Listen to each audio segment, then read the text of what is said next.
আসসালামু আলাইকুম ওয়া রাহমাতুল্লাহি ওয়া বারাকাতুহু বিসমিল্লাহ ওয়ালহামদুলিল্লাহ ওয়াসসালাতু ওয়াসসালামু আলা রাসূলিল্লাহ ওয়া বা'দ।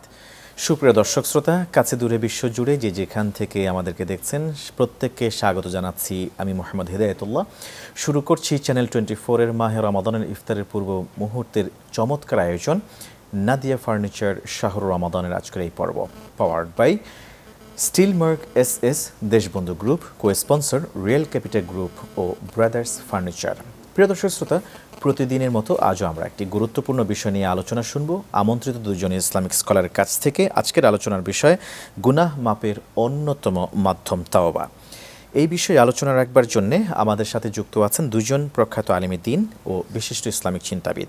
আছেন মাজিনা আহমাদিয়া কামিল মাদ্রাসার সুযোগ্য প্রিন্সিপাল ফজলতুল উস্তাজ মাওলানা মুফতি আলমগীর হোসাইন আনসারী হাফেজাহুল্লাহ। আসসালামু আলাইকুম ওয়া রাহমাতুল্লাহ। ওয়া আলাইকুম আসসালাম ওয়া রাহমাতুল্লাহ। সুস্বাগতম জানাচ্ছি আজকের এই আলোচনায়। আপনাকে ধন্যবাদ। জাযাকুমুল্লাহ খাইরান। এবং আরও আছেন মুফতি হাফেজ মাওলানা আহমদুল্লাহ। সুস্বাগতম। আসসালামু আলাইকুম ওয়া রাহমাতুল্লাহ। ওয়া আলাইকুম আসসালাম ওয়া রাহমাতুল্লাহি ওয়া বারাকাতুহু। আহলান ওয়া সাহলান। সুস্বাগতম জানাচ্ছি আপনাকে আয়োজনে। আপনাকে স্বাগত। জাযাকুমুল্লাহ খাইরান। প্রিয় দর্শক শ্রোতা, তো শুরু করা যাক আজকের আলোচনার বিষয়। আজকের আলোচনার বিষয় হচ্ছে গুনাহ মাপের অন্যতম মাধ্যম তাওবা। আমি শুরুতে মাওলানা আলমগীর হোসাইন আনসারী হাফেজাহুল্লাহ, তাওবা বলতে আসলে আমরা কি বুঝি আর তাওবা কিভাবে আমরা করতে পারি, এই বিষয়ে যদি একটু আলোচনা করতেন। বিসমিল্লাহির রহমানির রহিম। নাহমাদুহু ওয়া নুসাল্লি আলা রাসূলিহিল কারীম, আম্মা বা'দ। ফাকাদ ক্বালাল্লাহু তাআলা আযজা ওয়া জাল্লা ফিল কুরআনিল কারীম ওয়াল ফুরকানিল হামিদ। আউযু বিল্লাহি মিনাশ শাইতানির রাজীম। বিসমিল্লাহির রহমানির রহিম। ইয়া আইয়ুহাল্লাযীনা আমানু তুবু ইলাল্লাহি তাওবাতান নাসুহা। সাদাকাল্লাহুল আযীম। আল্লাহ সুবহানাহু ওয়া তাআলা ঈমানদারদেরকে লক্ষ্য করে বলছেন, তোমরা তওবা করো, খালেস তওবা। এখন প্রশ্ন করেছেন তওবা কি? তওবা শব্দের অর্থ হলো আন-নাদামাত, অনুশোচনা করা, অনুশোচনা হওয়া, অনুতপ্ত হওয়া। আর এটা হলো তওবার প্রথম স্তর। তওবার দ্বিতীয় স্তর হলো যেই গুনাহটা আমি করেছিলাম সেই গুনাহটাকে ছেড়ে দেওয়া, তরকু জাম্ব, গুনাহটা ছেড়ে দেওয়া। তৃতীয় শর্ত হচ্ছে ভবিষ্যতে আল্লাহ ইয়ারজু ইলাই, ভবিষ্যতে আর এই গুনাহ না করা। অর্থাৎ প্রথমত অনুতপ্ত হওয়া, দ্বিতীয়ত এই গুনাহটা ছেড়ে দেওয়া, তৃতীয়ত ভবিষ্যতে আর কখনো পুনরাবৃত্তি না করা। যেমন একজন মদ পান করে, সে যখন কোরআন হাদিসের কথা শুনেছে, কোরআনে কারিমে মদ হারাম করার কথা বলা আছে, মদের জন্য শাস্তির কথা বলা হয়েছে, জাহান্নামের শাস্তির কথা বলা হয়েছে, সে যখন এটা জেনেছে, জানার সাথে সাথে তার মনের মধ্যে অনুশোচনা এসছে যে হারে আমি তো ভুল করেছি, আমি মদ পান করে তো ভুল করেছি। এই যে প্রথম স্তর ভুল করেছে, সে বুঝতে পেরেছে। দ্বিতীয় স্তর, সে মদকে ছেড়ে দিয়েছে, বাকি জীবনে সে এই গুনাহ থেকে বেঁচে থাকবে। যেমন তাবাকাত ইবনে সাদের মধ্যে হাদিসে এসেছে, রাসূলুল্লাহ আরবি সাল্লাল্লাহু আলাইহি সাল্লামের একজন সাহাবী ছিলেন। সাহাবী যখন একজন মহিলার হাত স্পর্শ করলেন, তখন এই কথা বুঝলেন যে হায় হায়, আমার তো আর এক মহিলার, অন্য বেগানা মহিলার হাতে স্পর্শ করা তো অন্যায় হয়েছে। তিনি কি করলেন? তার মেয়ের কাছে এসে বললেন, মা, আমি তো ভুল করেছি, আমার হাত পায়ের মধ্যে বেড়ি পরিয়ে দাও আর লোহার শিকল পরিয়ে দাও। আমি আল্লাহকে ততক্ষণ পর্যন্ত ডাকতে থাকবো যতক্ষণ পর্যন্ত আল্লাহ আমার গুনাহ না মাফ করবে। তিনি পাহাড়ে চলে গেলেন। পাহাড়ে গিয়ে যখন মাগরিব হতো, মাগরিবের নামাজ পড়ে একটা সেজদা দিতেন, এমন যে একেবারে সুবে সাদেক পর্যন্ত লম্বা সেজদার মধ্যে পড়ে থাকতেন। আল্লাহর রাহে কাঁদতেন, রোনা জারি করতেন। পৃথিবীর কেউ দেখতো না। সেই সারা রাত জেগে জেগে শুধুমাত্র একজন পর নারীর হাত স্পর্শ করছে, সারা রাত সেরকম করে বহুদিন পর্যন্ত পড়ার পরে সে এক সময় সংবাদ এলো আল্লাহ রসুল সাল্লাল্লাহু আলাইহি ওয়াসাল্লামের কাছে। আল্লাহ তাআলা বললেন, হে আল্লাহ রসুল, আপনি অমুক সাহাবীকে খবর দেন, তার তওবা আল্লাহ তাআলা কবুল করছেন। তিনি এসে মাগরিবের নামাজ পড়লেন। মাগরিবের সময় রসুল সাল্লাম ইমামতি করলেন। তিনি প্রথম রাকাতের পরে আল্লাহু আকবার বলে বেহুশ হয়ে পড়লেন। এরপরে তিনি ইন্তেকাল করলেন। রাসূলুল্লাহ সাল্লাল্লাহু আলাইহি ওয়াসাল্লাম তাকে দাফন কাফন করাইলেন। এরপরে রাসূল সাল্লাল্লাহু আলাইহি ওয়াসাল্লাম এই পথ দিয়ে হেঁটে যাচ্ছেন, তিনি পা রাখতে পারছেন না। সাহাবায়ে কেরাম জিজ্ঞেস করলেন, ইয়া রাসূলুল্লাহ, আপনি যে এই পথ দিয়ে হাঁটতেছেন, পা রাখতেছেন না, শুধুমাত্র বৃদ্ধাঙ্গুলির উপরে ভর করে যাচ্ছেন, কারণ কি? রাসূল বললেন যে এই সাহাবার তওবা আল্লাহ তাআলা এত পছন্দ করছে, আসমান থেকে শুরু করে জমিন পর্যন্ত কোটি কোটি ফেরেশতা আল্লাহ তাআলা তার জানাজায় শরীক করেছেন, আর এই কারণে তার মর্যাদা বেশি হয়েছে। আমি স্বয়ং রাসূল সাল্লাল্লাহু আলাইহি ওয়াসাল্লাম তার কবরের মধ্যে তার লাশটা রাখবো। রাসূলুল্লাহ লাশ রেখে আল্লাহর কাছে দোয়া করলেন, আল্লাহ তুমি কি তার তওবা কবুল করছো? আল্লাহ তাআলা তখন সাথে সাথে রাসূলকে জানালেন, হ্যাঁ, আমি তার তওবা কবুল করছি। কেন? সে সামান্য অপরাধ করছে কিন্তু তওবা করছে এমনভাবে, এমন অনুশোচনা, এমন অনুতপ্তর আগুন তার শরীরের মধ্যে দাউ দাউ করে জ্বলছে, সামান্যভাবে রসুলের সাথে নামাজ পড়লেই তার এই গুনাহ মাফ হয়ে যেত। অন্য হাদিস আছে, রসুল সাল্লাল্লাহু আলাইহি ওয়াসাল্লামের কাছে এক সাহাবী এসে বলছে, হুজুর আমি তো এক মহিলাকে চুমু দিয়েছি। রসুল বললেন তুমি আমার সাথে নামাজ পড়ো, নামাজের মাধ্যমে তোমার এই গুনাহ মাফ হয়ে যাবে। ঠিকই মাফ হয়ে গেছে রসুলের সম্মানে, নামাজের সম্মানে, নামাজের ওসিলায় ইন্নাল হাসানাতে ইয়াজহাবুন সাইয়্যাত, সে আয়াতের কারণে।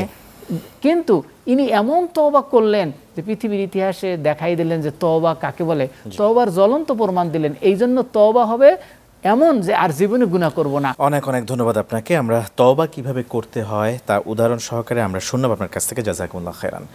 প্রিয় দর্শক শ্রোতা, আপনারা দেখছেন নাদিয়া ফার্নিচার শাহরুর রমাদান, powered by steel mark SS Deshbandhu group, cosponsored real capital group ও ব্রাদার্স ফার্নিচার। ফিরবো ইনশাআল্লাহ তাআলা আলোচনায়, সাথেই থাকুন।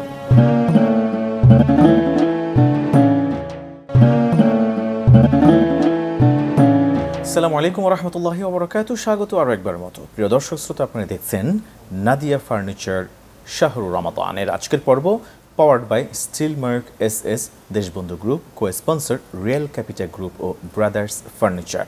আলমগীর হোসেন আনসারী হাফেজাহুল্লাহর কাছ থেকে জেনেছি তওবা কিভাবে করতে হয়, তওবার কয়টি স্তর আছে এই বিষয়ে। এবার আমরা তওবার ফজিলত ও গুরুত্ব নিয়ে শুনবো আমাদের আমন্ত্রিত একজন অতিথির কাছ থেকে, হাফেজ মাওলানা আহমদুল্লাহ, প্লিজ। জি, সম্মানিত বিজ্ঞ উপস্থাপক, আপনাকে ধন্যবাদ। চলছে পবিত্র মাহে রমাদান। গুনাহ মাফের অন্যতম একটি মাস হচ্ছে মাহে রমাদান।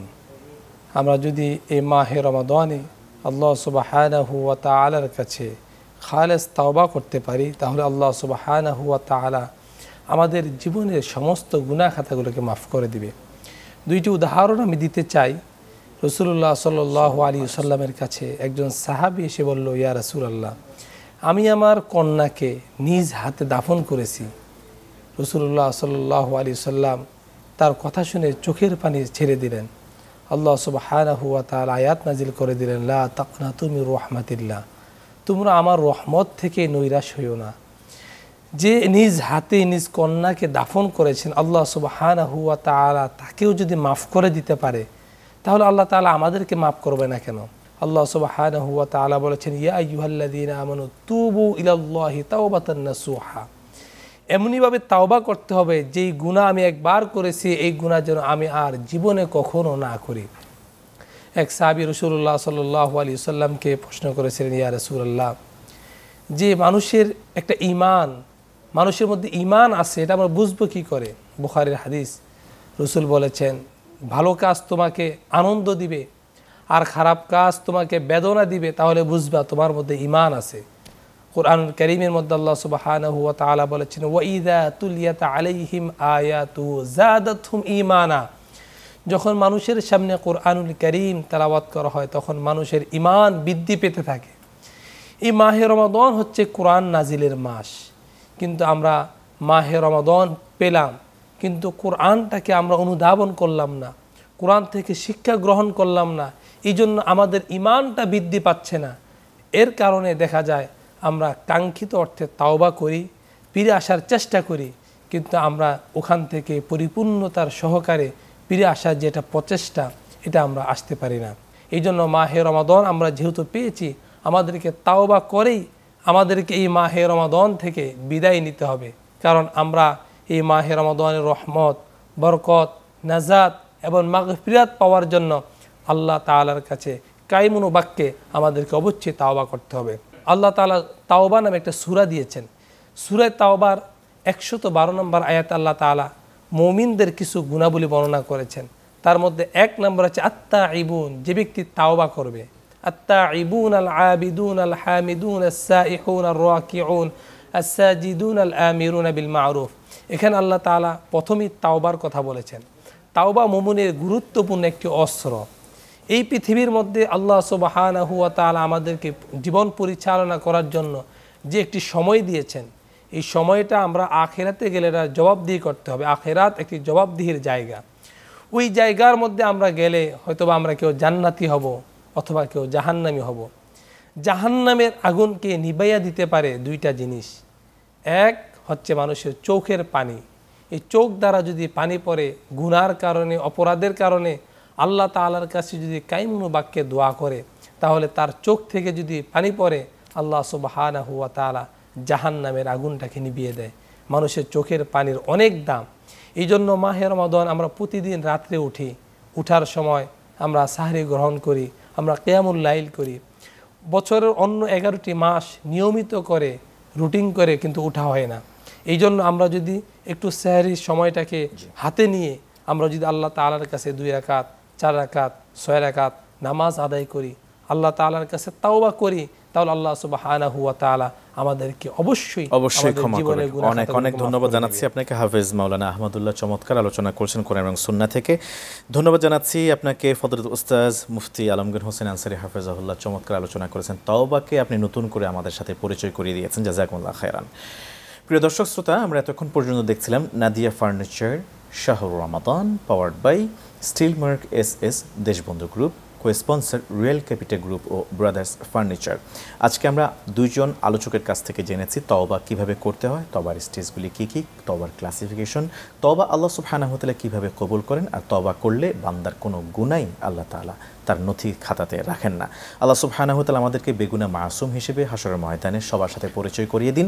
এই প্রত্যাশা মহান রবের কাছে রেখে আজকের মতো এখানে শেষ করছি। সুবহানাকাল্লাহুম্মা ওয়া বিহামদিক, আশহাদু আল্লা ইলাহা ইল্লা আনত, আস্তাগফিরুকা ওয়া আতুবু ইলাইক। ওয়াসসালামু আলাইকুম ওয়া রাহমাতুল্লাহি ওয়া বারাকাতুহু।